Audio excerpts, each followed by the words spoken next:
Tonight, the alarming rise in ransomware cyber attacks right here in the U.S., leading the Justice Department to declare it'll handle cases the same way it does terrorism. The warning tonight from the White House to American businesses: boost your cyber defenses. The threats are serious and increasing. What's driving the hackers? Plus, those meat plants are back online. So why will meat prices continue to tick up? COVID vaccines lag. The concern tonight from health officials that the vaccination rates in the South are too low, and what that could mean for a summer outbreak. Plus, the Biden administration donating 80 million doses to other countries. Modern-day Bonnie and Clyde. A 12-year-old boy and 14-year-old girl face attempted murder charges after a shocking shootout in Florida. Israeli power struggle. Benjamin Netanyahu isn't going down without a fight, even as his opponents strike a deal to remove the country's longest-serving prime minister. Trouble in tourist towns. Customers are back in droves, but are there enough employees to service them? 50 days until the Tokyo Olympics, but can the games be held safely with much of Japan under a COVID state of emergency? Supersonic air travel, the new plane that can take you from New York to London in 3.5 hours. And a commencement to cherish, why a 93-year-old Army veteran graduated high school with his great-granddaughter.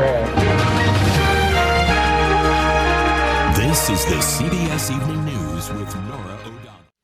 Tonight, the major move by the Department of Justice now elevating ransomware attacks to the same priority as terrorism.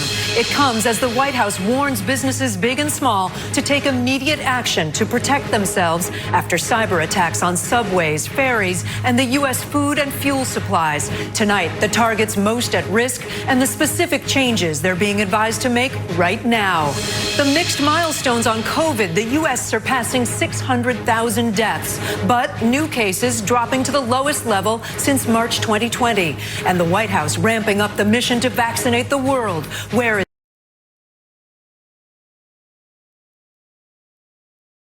under investigation for obstruction of justice, a phone call under scrutiny involving his ex-girlfriend.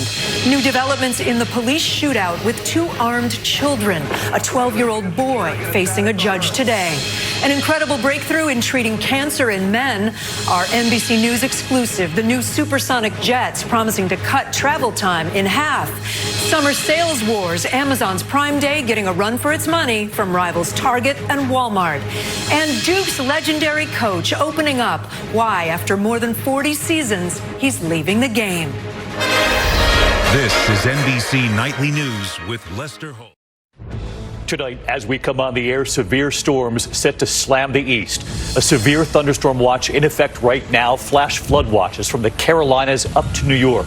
Alerts for damaging winds and possible tornadoes at this hour from Washington to Philadelphia to New York. 30 million at risk, and Ginger Z standing by. News on the coronavirus in the U.S. tonight, the new concern over teenagers. The CDC urging parents to get their teens vaccinated ahead of a new report expected. The CDC citing troubling data on unvaccinated adolescents who've been hospitalized, many ending up in the ICU. And Dr. Anthony Fauci tonight on vaccinating children under 12. Also tonight, the White House issuing an urgent warning about the increasing number of cyber attacks targeting the U.S., affecting gas prices, the meat supply, and transportation, and what the Justice Department told authorities across this country today.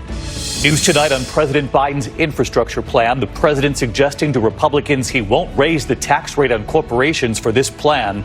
Instead, saying corporations that have been paying little or no taxes should now pay a minimum of 15%. Tonight, Republican leaders say that's a no-go, so what next? Mary Bruce with late reporting.